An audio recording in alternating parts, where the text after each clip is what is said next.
Welcome to Value Investing webinar once again, and wishing you a very happy new year in advance, little in advance. And today we are going to talk about important things to look for in an annual report. There is absolutely no dearth of information on companies. Today we have databases, information is democratized. Internet has further democratized it. Everybody has access, nobody has an advantage. Not only that, it is the law of the land enables that every information on a company, including annual report, is made available to all investors exactly in the same manner. In fact, it has to be put in the public domain through stock exchanges. Information about companies, and nobody can have an advantage. In fact, if somebody has an advantage, it is unlawful. Insider trading rules gets kicked in. But the most important document released by a company or revealed by a company or disclosed by a company is the annual report, where there are many components to it, which is basically the most authentic source stated by the company of its state of affairs financially, qualitatively, and the components of the financials, which is how is the business doing in quantitative terms, what is happening to the money which has been made, and how they have generally been with the cash flows. Were they okay? So that is the basics, plus the directors and the auditors. This year onward, auditors now reveal so much more about company, or they have been held more accountable in terms of disclosing things on companies and validating things more rigorously. Today with me is Saurabh Gupta from Quantum Asset Management. And he is going to throw light, or we will gain from his insight on how does he look at annual report, what does he look out for, and how he goes about doing it, the red flags and everything. So tell me, how do you use annual report? So annual report, how anxiously you wait for them? Yeah, so annual report definitely for an investor and people like us, like value investors, it's a holy grail of understanding the company. Whenever you're looking at a new company, it becomes extremely important that you go through the annual report. Ideally, we would like to see, before investing any company's last 5 years annual report, so that we look at the continuity and the consistency of the annual report as well. So basically, what do you want from an annual report is information on business, people who run the business, its sustainability, its focus on environmental and social aspects, and definitely the financials of the company. So you're trying to get hold of these 3 or 4 information just to make an investment opinion on certain things, because investment at the end of it is an act of faith, and whether you can have the faith on that company, on those set of people. Annual report entrusting our money to that company. So the annual report can be a starting point to your investment and research process. So talking about annual report, sometimes annual report could be very intimidating. They could be voluminous thing. Take a look at this. I'm told this is HDFC, some 1300 pages.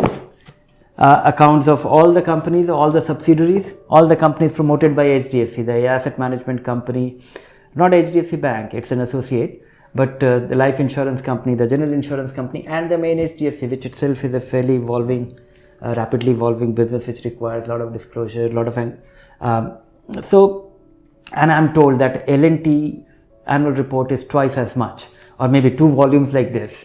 So as things get bigger, things become complex. What do you look for in an annual report? Because there are 3 parts to it. One is the written words, the management saying that how it has been and how it will be, or how it will be in their view, and then the real numbers, and then all kind of fine prints where the auditor saying this is mess, this is not acceptable, this they could not make sense of it, as businesses become complex. Yeah, so the 2 companies that you quoted are actually conglomerates, so they're bound to have voluminous annual reports, consolidated ones, because they have multiple businesses. No, this is unconsolidated, this is unabridged, this is all the new business. So with all consolidated.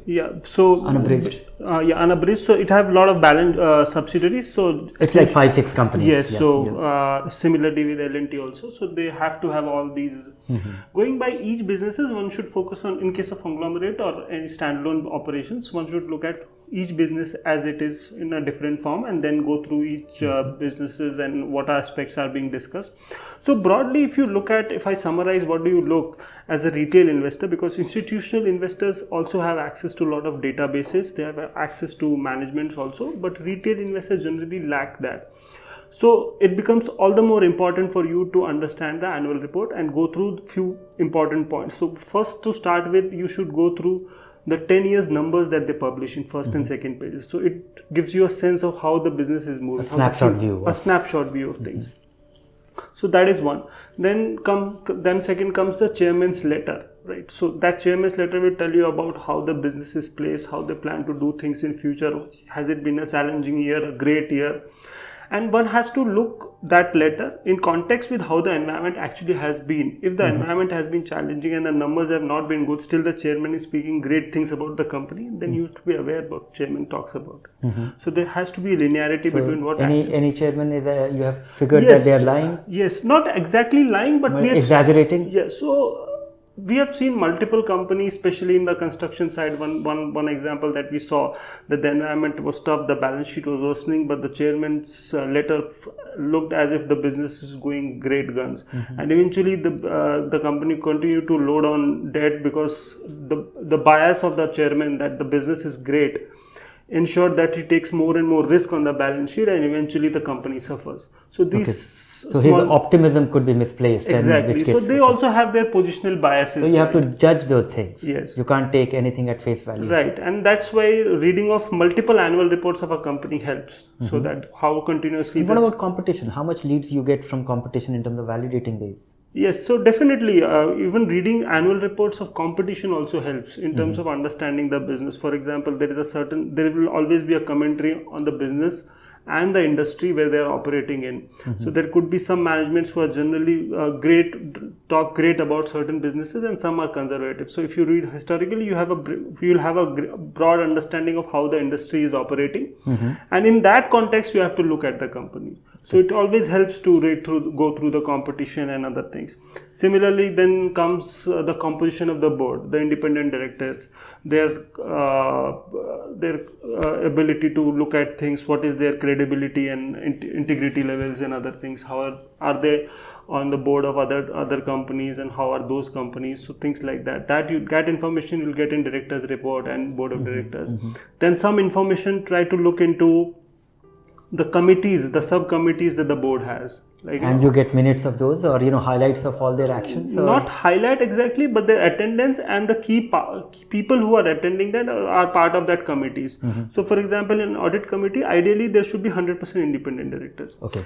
But sometimes companies, what they do is they have a permanent invitee, an executive director or the CEO in that committee. Okay. Just to bypass that rule that despite having a 100% independent director, they will have a CEO who is a permanent invitee to that committee, right? Oh. So that essentially. So here is a interested party who is part of audit committee. Audit committee. That should not be in a stealth. So in a hidden way. Yeah. So these few things you should read through, and you should understand what's happening in the that gets reported. Right. That gets reported. You have to report that. So that's again, and then again the management discussion and analysis. That's like the information of the business. Firstly, we'll discuss about the macroeconomy, then industry, then how company is operating. And it is that part of the balance sheet which talks about future, the capex plan, the growth. If you look at commodity companies, it will talk about business cycles, demand, global demand and supply.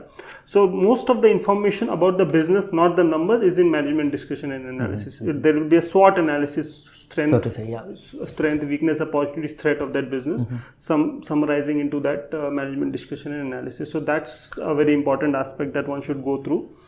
And then definitely these days sustainability is becoming more and more important. So a lot of these companies are now being told to publish their sustainability reports, which should be part of the annual report, about the level of pollution that they are doing, the social matrices like sexual harassments in the company, other aspects. So that will also reflects in the culture of the company. Exactly. So that will tell you how the culture of the company has been or is moving towards. So that helps.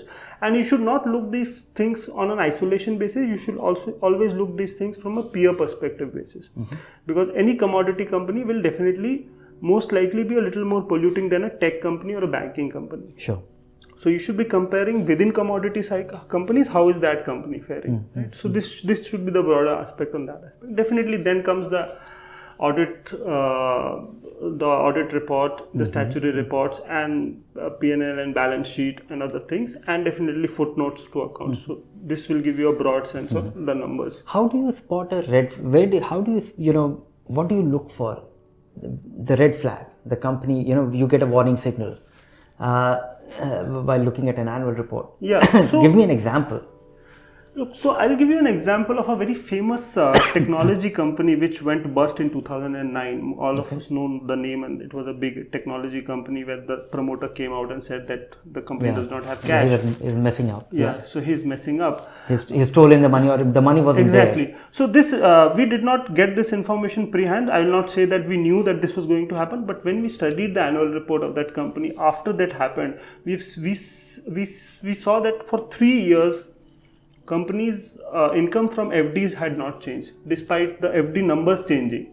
Right. So clearly, those numbers were getting dressed upon and gold plated, and one could have checked that why is the actual amount of that interest from FDs not changing for that company. This was a very small thing that one could look at. Then again, second company which always it's a tier 2 company, was doing very well in the previous bull cycle. Now it's really in a lot of trouble, and we looked at that company. We never invested, thankfully, because what we saw is that the company is doing a capital expenditure on laptops and computers. But if I divide that amount by the number of people per capita amount per that person I get in the company, it's way too high. The laptops and computers don't cost you too much, that much. It was like 10x of that number. So you know that there is a gold plating on that capital expenditure that is happening. Oh, so they were faking the number of that capital expenditure, and they didn't have as many people. Yes, maybe they were always in the market to raise capital. They were raising capital, gold plating the capex, and maybe the founders were trying to take away the money. Okay. So there's a few examples that you should look at. Then one important aspect, especially in tier 2, tier 3 companies, is the list of bankers that you get in the second page. Okay. If a company is always dealing with banks which traditionally are not great risk takers or risk analyzers, then you should be wary of that company. This is quite a soft understanding. Only you will have it. But how will an investor figure out so that? People will have an understanding. There is a stupid banker. No, but over the cycle, people who have been investing understand that there are certain banks where NPA levels are better historically, and it's a well-managed bank from a perspective. And this is a typical third tier PSU bank who tends to be stuck up in every cycle. Or maybe the biggest banker is one of the cooperative banks, right? Okay. So you figure out by way of, these are not rigorous lenders. Right. So that you... Yes. So definitely that company is a high yield borrower. It's not a tight market borrower. Right? So that becomes a very important test that you can check. That also enhances the cost of their capital or sourcing. Absolutely. Okay. And then there is a difference between the EBITDA growth of the company and operating cash flows. Whether actually the cash is generating or it's just the numbers and the working capital continues. You can have profit, but you may not have the cash. Absolutely. So, that becomes a litmus test. Then definitely the capex, capital expenditure vis-a-vis in the business you are in. So these things become extremely important. So you are able to compare things. Yes. And very important aspect is related party transactions. Most of the things that we have looked into, we have seen companies, we've seen a good big restaurant company paying a large amount of rent to its founders. Okay. We have seen an airlines company which was paying as agency fees twice of that of profit of the company to one of the founders, and the company eventually went bust very recently. So these are the aspects you should look at. Yeah, what comes to my mind is WeWork. The founders themselves are the biggest, landlords. Right. So, what not to get impressed, Annual report comes up very nicely dressed up. They are very stylishly designed, produced, printed on glossy paper, nice pictures. They look very tempting. Right. They sometimes, some very unimpressive company has very impressive annual reports. Not to say that some great companies also have great annual reports. So what not to get impressed with? Look, so one is, and I have a background of looking at technology companies a little more. So I've seen that you should clearly avoid jargons. These large, big names that people talk about in technology and other industries. Jargons, that is one.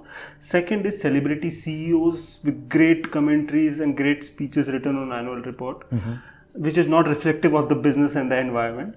And thirdly, too much focus on the opportunity size in the annual report. If you are reading through the annual report and management discussion, and 90% of that is talking about only opportunity size and does not highlight how do they plan to execute their plan, things. Then maybe you should be careful. Okay, so this is key. Looking at pointers to how the business will execute things. Talking big is not a big deal. Anybody can talk big. Sure. Focus on execution. So what kind of forward-looking insight which you get suspicious of, and what do you actually look for that management will be speaking with clarity in terms of what exactly they intend to do, because this is the only formal occasion, because all other quarterly reports and other things I have seen the transcripts and other things where management try to abstain from giving you a forward-looking statement. They just try and explain things, clarify things, but they don't say where they are up to, because maybe they are apprehensive, or maybe the compliance standard and other things, norms prohibit them. So what kind of forward-looking things you actually look forward to? Can you cite me an example where you got very excited after reading something in an annual report about a company? Yes. So one of these better doing cement companies, and if you look through last 4 or 5 annual reports, or maybe last 10 years annual report, you will understand how the business is getting superior and why the profitability became superior of that business, and the return on investment or return on capital employed also got superior. So each and every plan was executed so well, and it was discussed in each of the annual reports. Okay. So in terms of the capital expenditure, right, how they ensured that they were one of the lowest in terms of capital expenditure per ton. Okay. How they executed that. Secondly, if you look at, and I'm talking about a cement company, in cement, if you add up the inward freight and the outward freight, essentially it is a logistics business where you cut the cost of logistics. Right? Cement business is all about managing the cost of logistics, inwards and outwards. So in the getting the limestone and crushing it and sending it back. So yes, it's essentially a logistics business. So if that company highlighted about 10 years ago that we will be building plants only on pet coke and not on coal, right? Because coal is voluminous. Pet coke might be a little more expensive, but it has higher calorific value. This ensures that instead of bringing in 3 trucks, bring in 1 truck of fuel only. Right? That reduces your energy cost. That's a very important insight that we got. Secondly, while in terms of output, what they did was they were making clinker near the limestone and transporting it near to the marketplace where they were mixing it. That reduces their logistics cost. Right? So these are the insights when you read continuous annual report. You know that, and the company's continuous focus on the cost. Okay, now I'll take this, then I'll go on to waste heat recovery. Cost is the advantage, and they focus on that. Yes. So and this is how they build and maintain their economic moat. And 5 years looking at it, so you were able to gain their annual report. Very high comfort level that came in. You had full confidence in what they are stating. And they were executing also. Recently, I was talking to one of my analysts about a company, and I asked him that, can you find about this company, because I was not able to find any of the promoters. He's an old promoter of this company, Hawkins, and I was asking him that, could you figure out what he has to say, what is the future and all that. He said that here is a promoter who says in his annual report, and is repeating it, after 3 years, that we are not going to do anything new. We are going to do only things better. We will just be doing, so he was so high on not doing anything new. That came as quite a surprise. But here is an old promoter who is running his company his way, and he was very focused on the quality of things and other things. So just doing things better than doing new things. Yeah. So that was quite a revelation to me. Yeah, and one annual report that we read about 4 or 5 years ago, and that gave a revelation that at the first instance, you feel that something is wrong with the company. Then you meet the company and understand, okay, there was some problem which is about to get solved, and that could be the catalyst for the stock. Okay. Right? So, for example, there was this specialty chemical company which was doing well. Then they did a lot of R&D and set up a capex for a new product. Okay. But for at least for 2 years, the numbers did not come. So most of us and the street also thought that there was something wrong with the management. Bother about the street? No, essentially, I'm talking about the stock did not move because the earnings did not come. And we were also bothered by why is it happening. But we took an appointment, we met the management. Then we realized that in specialty chemicals, it is one thing to create a product in the lab and other thing to build it on a scale basis. Operationalize it. So in terms of the balance of that plant that has to be created and the right matrix of the product, because it's a specialty chemical, it's very, very difficult to replicate the R&D product into the mainstream. Manufacturing processes. Yes, Okay. so it takes sometimes. So this time it took 2 years, and we knew that this was happening, and that was the reason numbers were not coming. And once the numbers started to come, the stock just flew. Right? So these are the things that helps. So I think we have talked in great detail about the annual reports. How much of it is, as the way money compounds, your knowledge compounds. So, after reading annual report for 5 year, 10 year, 15 year of the same set of companies, how does your understanding of annual reports changes when you look at the next incremental annual report of the set of companies that you're interested in? Look, so it's all about expectations. So we know that first we set expectations on certain managements. We know that certain managements can be over the top. They can be a little more optimistic. Certain managements will be a little more. There are certain managements where so much detailing might not be required. They have a great track record. We've seen it for 10, 15, 20 years. Though you look into a lot of things, but there are certain managements that there could be some mischief that is happening, and especially in newer companies. You'll be looking at it with a magnifying glass. Yes. Okay. So all the details, footnotes and everything has to be, and especially the related party transactions and other things becomes very, very important. Have you noticed anything noticeable in this year's annual report ever since the rules for, or greater accountability for the auditors? The auditors' report are expected to be more explanatory. So, have you noticed anything significant? So this key audit matter that people have started to highlight, and this one of these large media group companies, which is in some sort of trouble because of founders over leveraging themselves. If you look at its annual report this year, it clearly states where the statutory auditor has said clearly its key audit parameters that the internal control of the company is not comforting. And this was a clear line and that's very, very. It was not a qualified audit report, but still within that category of key audit parameters, they've highlighted that. Oh, so it's clearly saying that they would like, and now it has become almost a shareholders owned company. So now there is more to worry. But maybe it's just an evolution in the life of a company. Sure. Okay, so enough about annual report. Now I'll take your questions. With sort of Arpit is asking how to do value investing while doing a job, as it is hard to prepare valuation models and read bulky annual reports for multiple years. Even if you find one, only stocks which are in news show some movement, whereas others, even having good value and financial health, remain undervalued for multiple years. I think looks like a question for me. Buy a value fund, and that's a shortcut. Of course, if you are, I agree with you that if you have to invest in stocks directly, you better be interested or don't. But what do you say?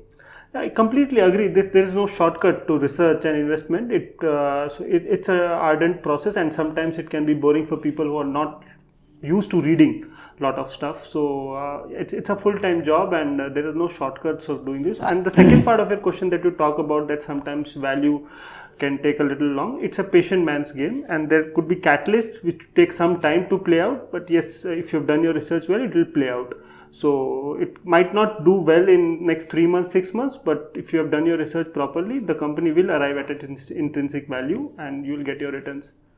Arpit, I will give you a rider and actually leave you confused with my two answers. One is that the joy of knowing more about company, the curiosity, exploring further, knowing about company in greater detail and keeping track of it, that is a joy in itself. And of course, investing is hard. You need patience, you need temperament and all that. So if you have all that, maybe run a small portfolio of stocks, which will not jeopardize your thing. Just in case you don't have time, you end up traveling, or you are not able to attend it. But the sheer joy of exploring things, finding answers to your question, being curious, reading annual reports, that could be a great bonus. That I look at as a bonus for many investors, many interested investors, and it will be put to use because the understanding and knowledge also compounds. Now, Paresh is asking, looks like a question for me. In an investment portfolio of mutual fund, what percentage should be allocated to value category? I would say it should be meaningful. I still feel that the charm of growth investing is too high, and but it should be a third of your portfolio if it's a large one. And if you're a conservative investor, it could be little more. It could be half of it. But at the same time, don't negotiate, don't compromise on the basic methods in terms of being a regular investor, not getting sticking to your strategy or in your investing plan, even in the downtime and all that. So carry on. It should be meaningful, and it will not be continually rewarding, and that is the charm of it. When it becomes rewarding, it actually compensates for all the years of underperformance. Abhay is asking question that what is the fundamental reason for most of the mid caps not performing even when index is touching a new high daily? Look, so the broader market, the mid cap and the small caps are reflecting what is happening in the economy. The main index is not reflecting that fact, driven by few stocks. That's as simple as that. The GDP is at a 10-year low. Ideally, the market should have been much lower levels, at least the benchmark index level. So mid caps and small caps are reflecting the fact that is happening in the economy. It's very narrow and understandably so. Yes, and the large caps driven by at least 3 or 4 stocks is not reflecting that fact. Okay.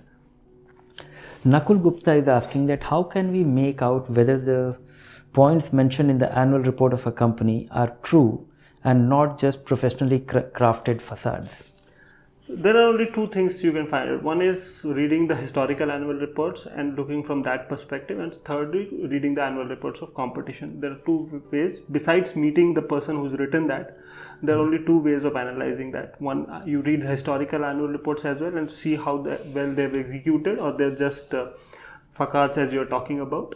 Or I also go through the competition about how they are talking about the business environment and other things. So these 2 things will help you get a perspective of things, and you'll be able to analyze good and not so good. Now here's a very specific question for you. Why Apurva Panchal is asking, why are value funds not performing well for last 3 years? Value stocks are fundamentally so strong, hence it should do well. But we can't see any great return in comparison with large cap funds. Yeah, so but nothing prohibits you to be in large cap stocks only. We are in the large caps, but we are in the large caps which are value and which are out of favor. So yeah, as of now you are right. Yes. They're out of favor. And within large caps, there are few companies where valuations are prohibitive according to us, and so that's the reason we don't own them. And the way the market have structured in last 1.5 years, that there's few names which are quality, if I can call so, at least perceived to be quality, and all the investors are making beeline to invest in them, and they're not taking into fact what valuations it is trading at. So that's the reason that only few stocks are moving and broader stocks are not doing that well, despite being great value and having catalysts in them too. But we have seen these phases.